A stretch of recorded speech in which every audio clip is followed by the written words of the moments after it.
嗯，Hello，大家晚上好啊，欢迎回到烂纯的频道，我是设计师 Jimmy。今天呢，我们挑了一支就是在今年 Watches and Wonders 钟表展上引起巨大轰动的一个作品。它是一个我还蛮喜欢的一个德国品牌，叫 Nomos。OK， 它出了一支叫做 Club Sport Neomatic World Timer。OK，在开始之前呢，先提醒大家，如果喜欢吉米的分享，那记得帮我们按赞、订阅、追踪，然后开启小铃铛，这样就不会错过最新的资讯啦。那另外再跟大家分享一个好消息，就是我们终于开通了频道收益模式，可以上广告了。所以这一路走来，谢谢你们大家的支持，然后给了很多的建议，我跟小编一路上都一直在学习。那如果有的时候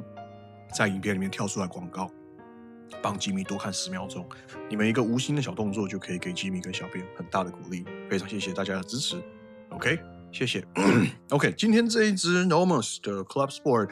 Neomatic World Timer 可以说是 Nomos 这几年来非常受瞩目的一个运动旅行的表款。那 Nomos 以往给大家的印象大概都是在简约包浩斯的风格的一个简约设计的正装表。OK， 那这几年品牌开始很积极的走向这个运动化，然后年轻化的方向去发展。那这次不光是颜色尺寸的更新，那带来了全新的功能跟全新的机芯的进化。它这一个系列表款更是补上了品牌在旅行领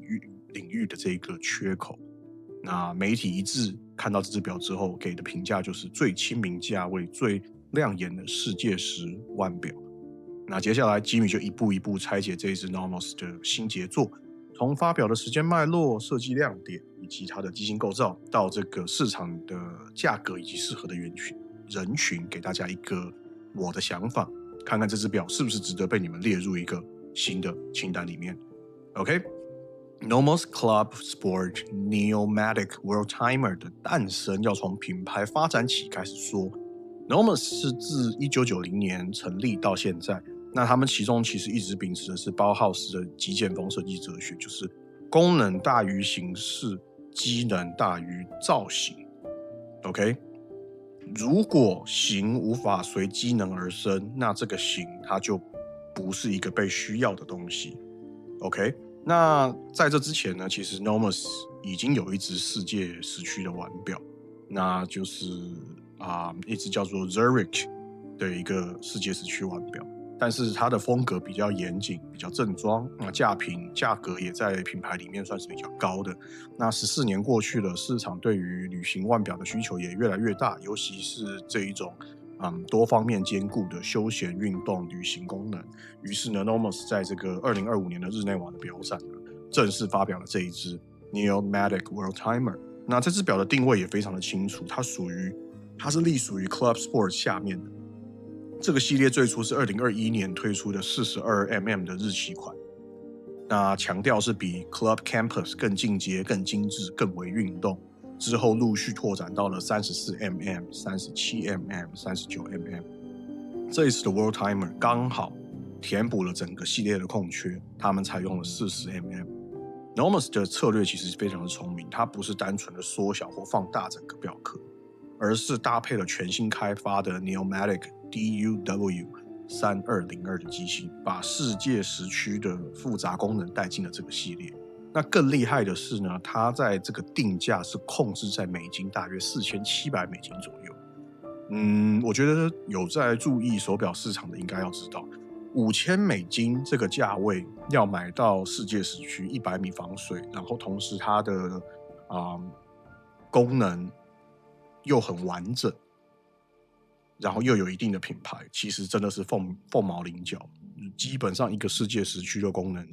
就不可能买得到了啦。所以也难怪这只表一出现，几乎所有的媒体都给予它是一个非常正面 positive 的一个评价，甚至说它是一个今年最棒的 surprise， 因为它是有史以来最亲民的复杂腕表。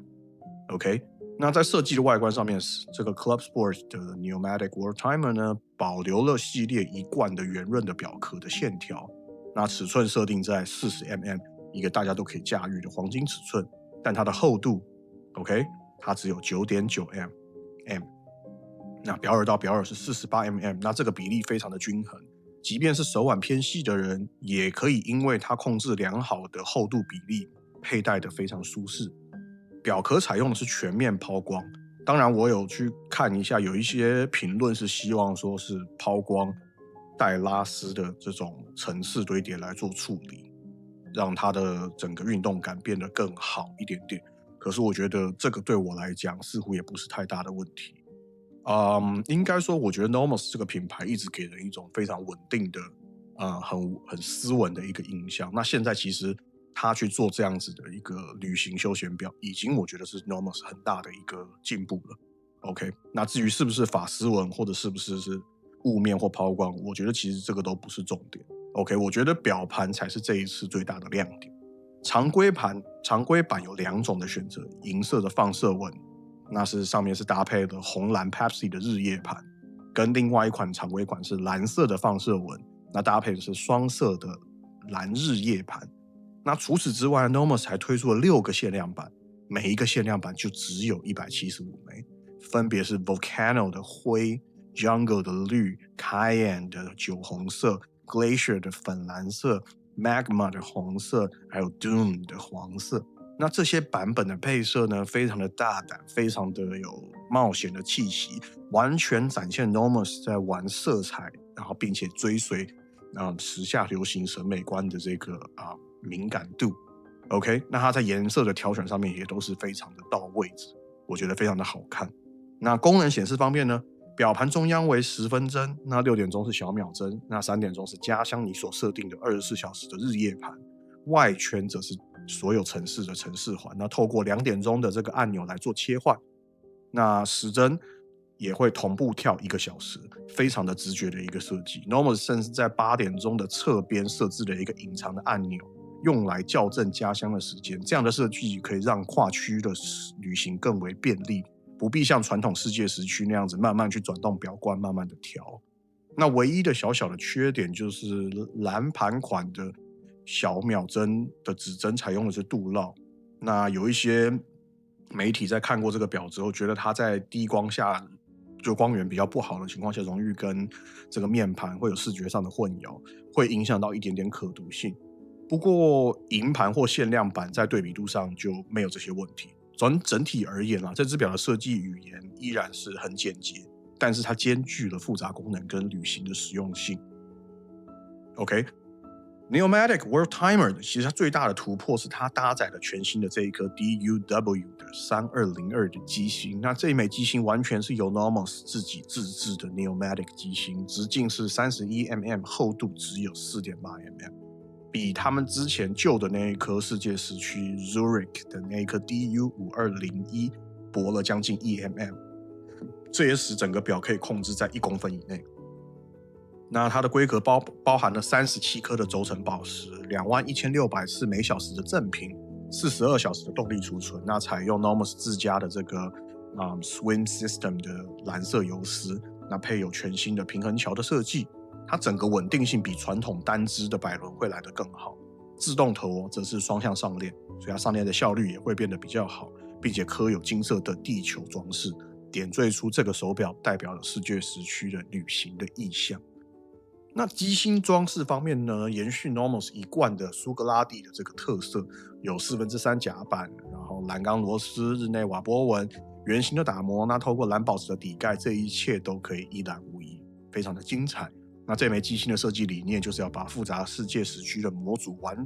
完全整合进纤薄的 Neomatic 的平台，那做到功能完整又佩戴舒适。其实这样的 balance 正是 Nomos 与瑞士品牌相比最独特不一样的地方。OK， 那这款表的定价呢，也是 Nomos 的一大王牌啦，就是我们刚刚讲的$4700。那如果你是搭配织纹表带，还能够再低一点点 ，OK， 大约就是再少$200-300，就大概来到4400-4500。其实在这个价位能拥有世界时区的功能，100米防水、纤薄的设计的机械表，基本上，我目前唯一可以想到的对手是那个 Frederick Constant 的 High Life， 那一只叫做好像 High Life World Timer 吧，应该是 High Life World Timer。可是我记得那一只的厚度应该就好像13还14，我记得还蛮厚的。如果跟 Normos 这一次出了 9.9mm 的话，我觉得比起来应该是 Normos 这个更薄。更别说百达翡丽江诗丹顿那一类，如果玩世界时区的话，基本上价格应该都不是会是这个价格了，可能都是4、5万美金起跳。那 Normos 把这个价格放到可能4000欧元以内，确实让玩家会有一种捡到宝。而且我觉得Normos 我一直很喜欢它的一点就是他们一直以来就是有一个坚持，就是包浩斯。那包浩斯其实我们在学设计的人大概多多少少略有耳闻，这是一个以半职业学校的系统，有点类似台湾的复兴美工的那种概念。你进去就是受一个完整的一个包浩斯的设计艺术的一个训练，非常的扎实。那基本上你只要一毕业，基本上工坊、设计公司、广告公司大概就直接把你抓走。那包浩斯的设计历史渊源就如同刚刚我们讲的，就是极简啊，然后less is more 啊，这些概念，形随机能而生啊，这些都是包浩斯他们的这个教学的一个宗旨，训练出非常非常多世界等级的设计人才。OK， 那讲回来，这只表呢，适合就是跨时区旅行的人，当然，那商务出差啊、旅游爱好者，或者是对世界时区这种丰富的功能有兴趣的玩家，但是它是价格有限的，它是预算有限的。OK， 40mm 的尺寸加上不到1公分的厚度，让它在休闲正式场合都可以随意的切换，不管你是西装还是 T 恤牛仔裤，我觉得 Normos 这个表的设计它一点都不会突兀。那另外 Normos 本身的设计就很受设计师跟创意工作者的青睐，因为它既有的我刚刚讲的包浩斯的这种极简美学，又具备德国制表的这种高等工艺感。那这一次加入了活泼的色彩、丰富的限量版，我相信能够吸引到更多年轻的玩家，想要有个性化选择的人群去做选择。OK， 总结来说 ，Normos Club Sports Neomatic World Timer 是一个我觉得很让我惊讶、惊喜、开心的一个作品，因为它不光是在品牌复杂功能上有了一次非常成功的跳跃，它更是把整个 Club Sport 系列设下了一个非常重要的里程碑。全新的机芯、纤薄、耐用、防水、设计简洁、实用的世界时区功能，重点是它的价格不到5000美金。这也就是为什么它在 Watches and Wonders 2025年获得媒体跟玩家一致的赞誉。那当然，它并不是没有缺点，比如说刚刚我们有提到，就是有媒体发现蓝款有可读性的问题，然后Mel and Links 让它的这个表耳实际的长度有太过于偏长的状况，但是整体而言，这些缺点我觉得都盖不住它的那些优势。对于一个想要一直能够陪伴旅行又兼具设计感的世界腕表来说，我认为这一次 Normos 无疑是当前市场上最值得关注的一个系列表款之一。至少我在仔细研究过这个表之后，我觉得这个表真的是非常非常的吸引我，而且如同我讲的，我很喜欢5000美元的这个价格带所生产的手表。对。OK， 所以今天大概我就介绍这个 Neomatic World Timer 到这边。那如果你们对这个表真的有兴趣的话，我觉得可以去表店试戴看看，说不定它就可以变成你下一个心头好。OK， 最后再次提醒大家，如果喜欢我们的内容的话，记得按赞、订阅、分享、开小铃铛，让我们有更多动力继续带来优质的影片。最后，不管什么样的手表，总归一句话，它都留不住时间。但是可以让我们确定的事情就是，每分每一秒的过去，我们都在创造历史。Jimmy 希望大家玩表玩得健康，玩得开心，然后戴手表可以让我们更珍惜身边的人事物。那对于时间，我们永远保持着正面庆祝的态度去活好每一分每一秒。我是烂熟人设计师 Jimmy，我们下次再见。